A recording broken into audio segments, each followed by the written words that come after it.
Bonjour à tous, Boker Tov les Koulam. On est mardi et donc le mardi, eh bien, on se replonge dans les paroles de nos sages et on revient donc dans Maseret Avot, Pirkei Avot. Nous sommes toujours dans le premier chapitre et cette fois nous sommes Mishnah Zain. Mishnah Zain du premier chapitre de Maseret Avot. Alors c'est parti.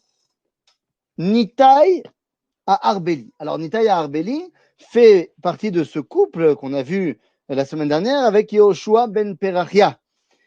Ce qui est intéressant de voir, on l'avait évoqué vite fait la semaine dernière, c'est que ça montre une période dans le peuple juif où, au niveau politique et géographique, ça va bien.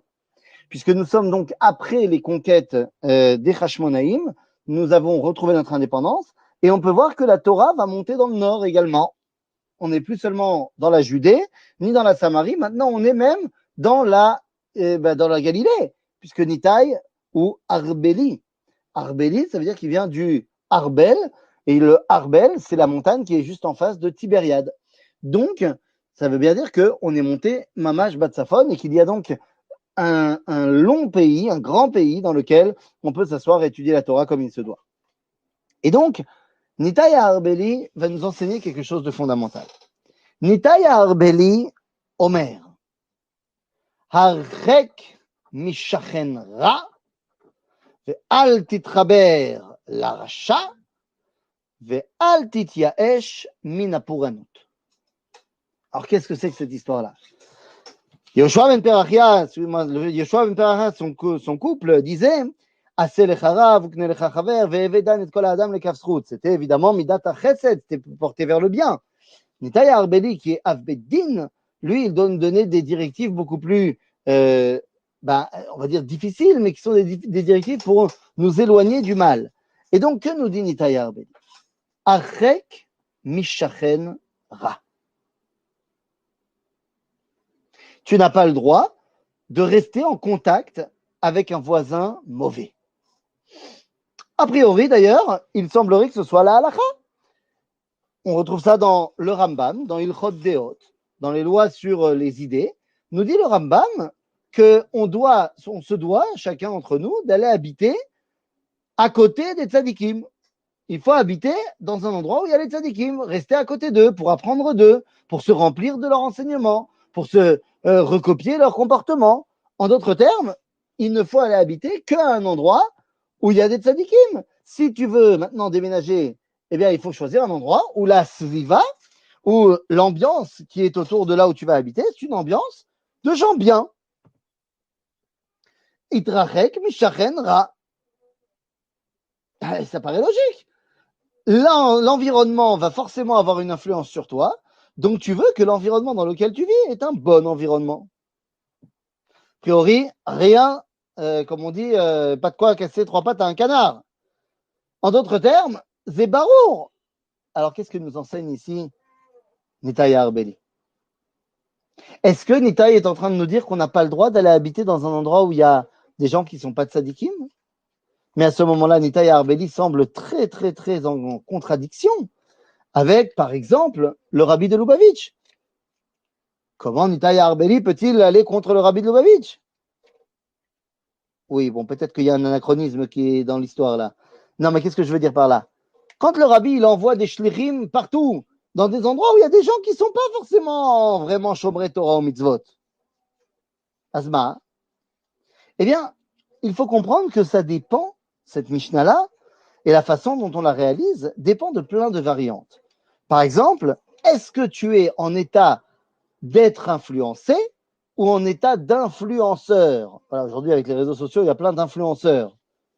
C'est bien malheureux qu'aujourd'hui, quelqu'un qui a fait de la télé-réalité, qui n'a absolument rien à dire, qui ne s'habille, Baruch Hashem, ou malheureusement, ça dépend, chacun verra comme il veut, qui ne s'habille pas vraiment dans les respects de la pudeur, qui en général est quelqu'un qui a une célébrité qui ne veut rien dire.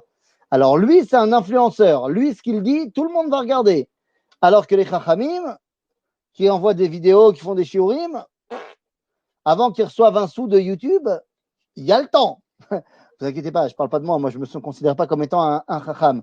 Mais Baruch Hashem, on a des grands chachamim qui font des shiurim de malades. Ils ne sont pas des influenceurs, hein, les gars.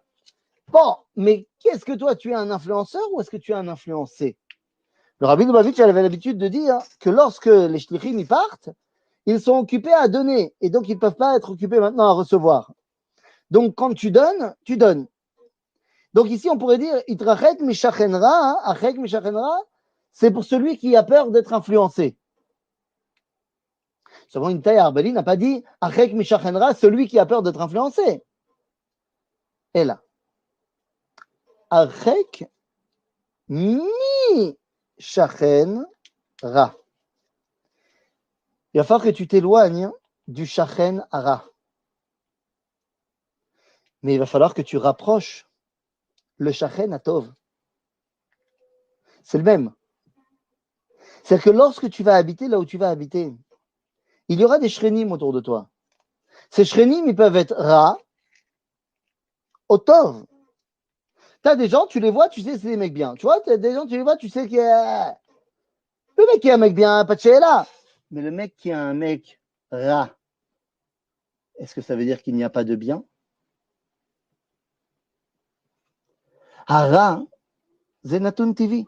C'est une donnée naturelle. Dieu nous a créés avec deux Yetzarim, Yetzer Tov et Yetzer Ra. En d'autres termes, Hara ou Lav Dafka, il n'est pas forcément uniquement Ra. Donc toi, אתה צריך להתרחק מן השכן הרע. אבל השכן הטוב, tu dois au contraire être de plus en plus proche de lui.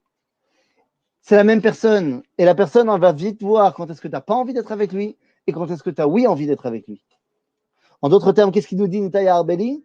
Il nous dit, transforme la ville dans laquelle tu es. Daron, c'est trop facile d'aller dans une ville où il n'y a que des tzadikim. Sors du Beth Midrash et transforme l'endroit qui est pas le Beth Midrash en Beth Midrash. Transforme l'endroit où il n'y a pas que des tzadikim, transforme-le en tzadikim. C'est ce qu'avait dit le Rav Tzvi Yehuda Kook lorsqu'il envoya le Rav Tzvania Drori à Kiryat Shmona, dans le nord d'Israël. À cette époque-là, il n'y avait rien à Kiryat Shmona. Donc, il a dit, qu'est-ce que je vais faire là-bas? Vas-y, sois le rabbin, donne-leur la Torah. Et il avait dit, Tov, moi, à la limite, ma femme, on va gérer. Mais mes enfants, il y a des écoles là-bas, elles sont que des écoles non religieuses. Qu'est-ce que je vais faire? Et le Rav Tzvi lui a répondu, comment ça? Tu dis qu'il n'y a pas de système d'éducation propice pour tes enfants? Crée-les. Crée le système d'éducation. Et aujourd'hui, il y a une yeshiva tichonite, une yeshiva, ce que tu veux. Itrachek mishachenra. Mais ça ne veut pas dire qu'il faut t'éloigner de ce bonhomme. Et éloigne-toi du rat. Et attache-toi au tov. De la même façon, eh bien, il continue en te disant Ve'al titraber la racha. Al titraber la racha. Le shachen hara, yechol yot qu'il est racha.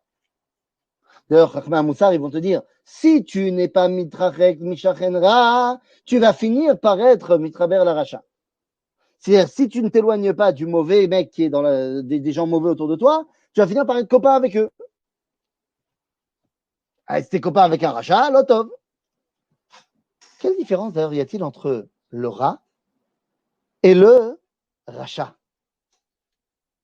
C'est pas du tout la même chose. Entre le rat et le rachat, il y a un monde entier. Quelle est la différence? Bien, la différence, elle est très simple. Rachat, c'est quelqu'un qui est rat plus shin. Bon, jusque-là, j'ai rien dit d'extraordinaire. Mais qu'est-ce que ça veut dire? Shin, en hébreu, c'est ce qu'on appelle c'est la lettre qui va permettre grammaticalement de s'approprier la chose. Ani kotev, j'écris. Ani meshartev, je fais une copie pour moi. Je me l'approprie. Ashin, c'est ashayachut. C'est le fait de s'approprier la chose. Ainsi, le rachat, c'est quelqu'un qui a fait du rat son idéal. Ou rachat, c'est shelo. Le Mishou Kazé, quelqu'un qui est comme ça, assour leitraber, avoir un chibour avec lui, de ne faire qu'un avec lui dans certains domaines. Lama qui, il s'est approprié le mal. Il pense que le mal doit être ce qui va gérer sa vie. Toi, tu ne peux pas être en lien avec cette personne-là. Tu peux être à côté de lui pour le faire tchouva, mais tu ne peux pas être mechoubar. Donc, qu'est-ce qu'il faut faire avec le rachat? Ah, mais il faut simplement faire en sorte qu'il soit plus rachat. Pas shoot. C'est ce qu'on dit dans la Haggadah de Pessah, d'ailleurs, tout simplement. Qu'est-ce qu'on nous dit dans la Haggadah de Pessah? Dans la Haggadah de Pessah, vous savez, il y a le rachat. Et le rachat, on lui dit quoi? Ve'afata. Après, on lui dit, rachat ma'omer, ma'avoda azot lachem, lachem velo lo, ve'urfik she'otzei et atzmo min haklal kafar ba'ikar. Et là, tu continues, tu dis, ve'afata. Après lui avoir dit tout ce que tu lui as à dire, ake et shinav. Ake et shinav. Comment on traduit ça dans les Haggadot traduits? Allez, fais voir les dents. Allez, ake et shinav. Je vais lui péter les dents. J'ai été dans plusieurs endroits pour faire le seder dans ma vie. Je n'ai encore jamais vu un papa prendre un de ses enfants et lui dire, bon, toi, on a dit que c'était toi le rachat cette année. Allez, viens, montre les dents. Allez. Mazé ve'afata ake et shinav. Nisba alea chassidut. Ve'afata ake et shinav. Frappe son chine. Enlève-lui son chine. Comme ça, il ne sera plus rachat. Il sera plus que rat. Et on a dit, le rat, ça fait partie de la nature. Il faut savoir le gérer. Et aller plus du côté du tov. En d'autres termes, al titraber la rachat. Fais en sorte qu'il redevienne simplement rat. Tu peux le faire revenir, tov. Et c'est ce que nous dit Rabbi Nachman Ibreslav dans l'Ikouté à Moharan. L'Ikouté Moharan dans la Torah Resh Pebet, dans la Torah 282. On dit Rabbi Nachman la chose suivante.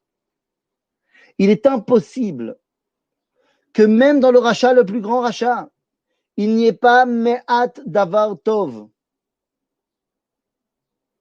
Et donc toi, que ce soit quand tu regardes la personne qui est extérieure à toi, ou que ce soit quand tu te regardes toi, tu dois aller chercher afilou ba'avera, afilou dans la chose mauvaise que tu as faite, et ta me'at davar tov. Va chercher le côté positif de ce que tu as fait. Il y avait un petit truc, un mini machin. Et c'est ça que tu vas devoir développer pour avoir un véritable retour.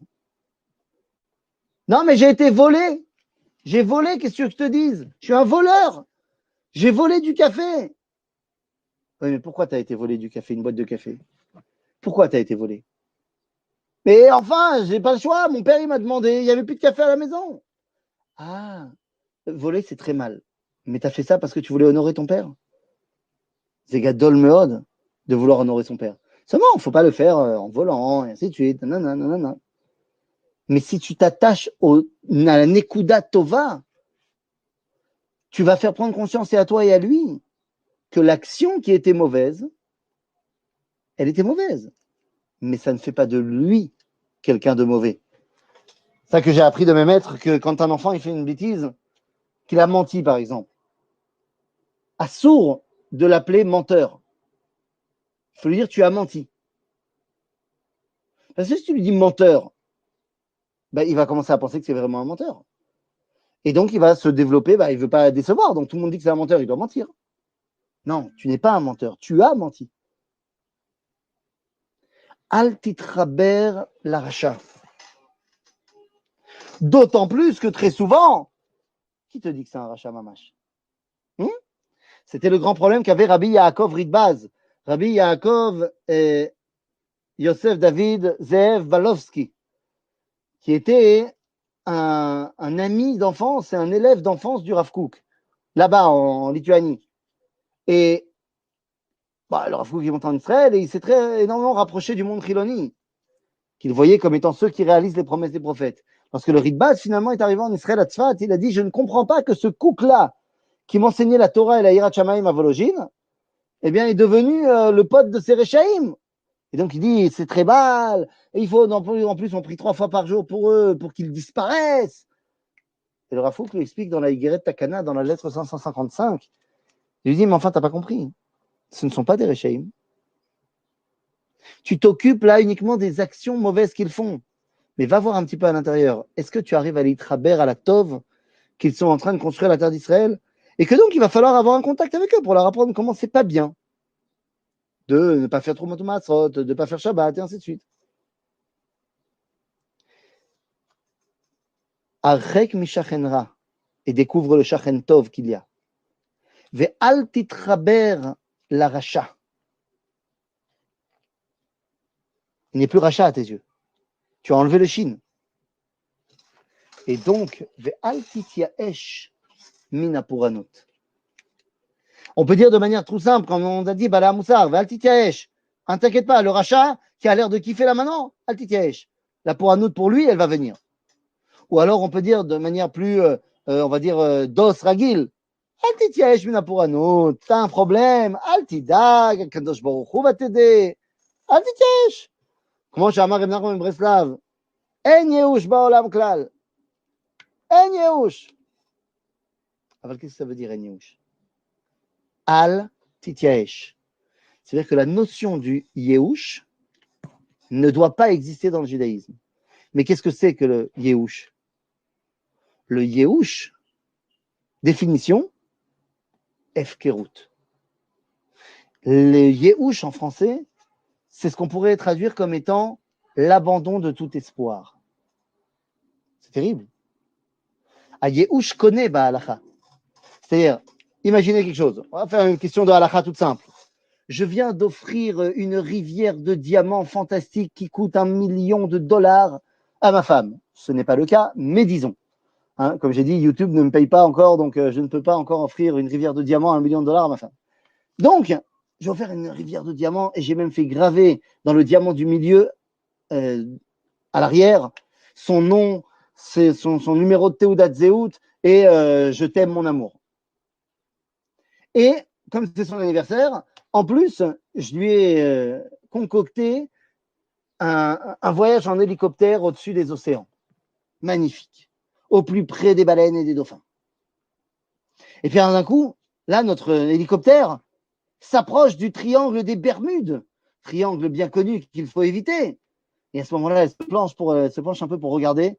Et là, la rivière de diamants qui n'était pas bien attachée tombe en plein milieu du triangle des Bermudes. Triangle terrible, parce qu'en plus des Bermudes, il y a là-bas des requins mutants à rayons laser entre les yeux qui tournent autour de la zone.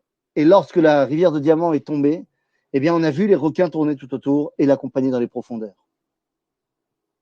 C'est la fin de la rivière de diamants. Ma femme est en larmes, moi je suis en larmes pour d'autres raisons. Et finalement, l'hélicoptère nous ramène à la base. Sans dessus-dessous. Sans dessus-dessous. Moi, je vais devoir passer toute la nuit à la réconforter et il va voir un jour, je vais devoir en racheter une. Sauf qu'à ce moment-là, le pilote de l'hélicoptère venait de terminer de mettre au point un sous-marin atomique anti-requin mutant à rayon laser. Il ne l'avait évidemment pas dit.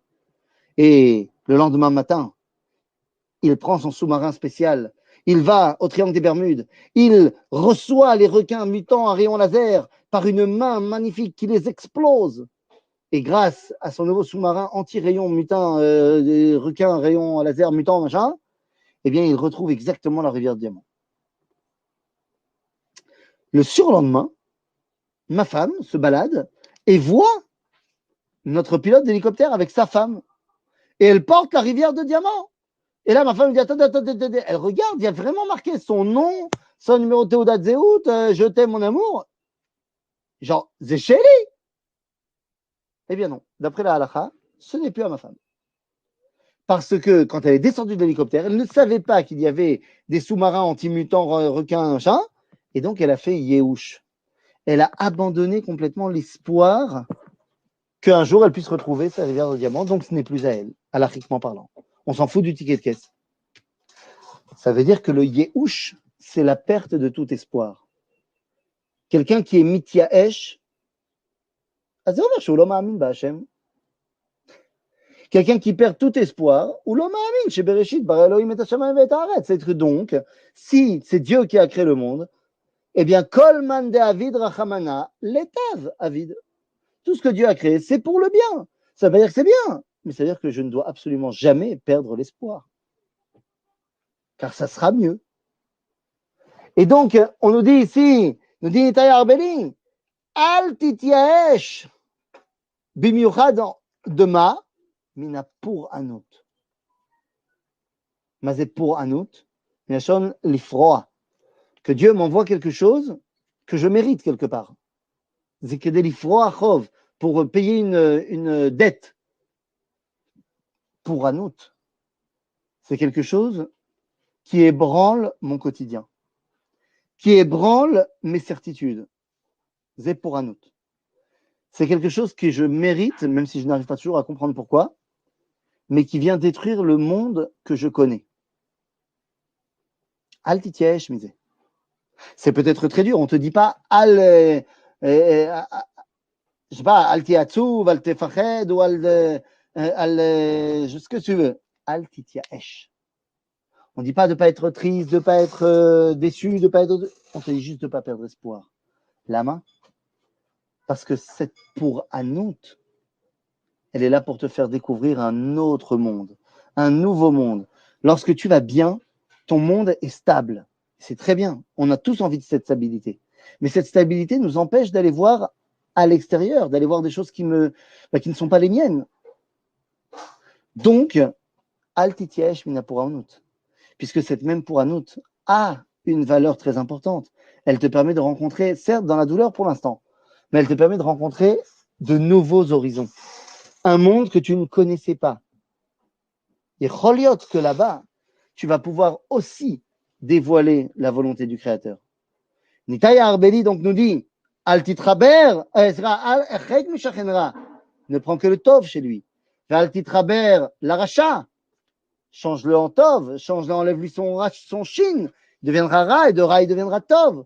Quand on a demandé à Rabbi Yoshua ben Kocha, comment ça se fait que Warach Yamim? Mais il a répondu à Rabbi Yehuda Hanassi, Ki leolam lo istakalti bepanav shel adam rasha. Tu peux comprendre ça soit en disant bah, j'ai toujours fui, soit j'ai toujours réussi à faire en sorte que c'était plus un rachat. Et une fois qu'on a dit ça, eh bien, al titia esh, mon ami, mina pour anout. En yehush baolam klal, car l'espoir est le propre du juif, qui sait que Shema Israël, Hashem Eloheinu, Hashem Echad, et que tout ce que Dieu fait, à un moment donné, ça sera clair pour tout le monde. Galouille la kol. Chez Akol, les tova. Ça ne veut pas dire tov, ça veut dire les tova. Et donc à un moment donné, on arrivera à ce tov-là, on découvrira pourquoi tout ce que Dieu fait, c'était pour le bien, et pourquoi c'est pour anout qui m'est arrivé, et bien finalement, j'en ai sorti des enseignements, et j'en suis sorti grandi. À bientôt les amis.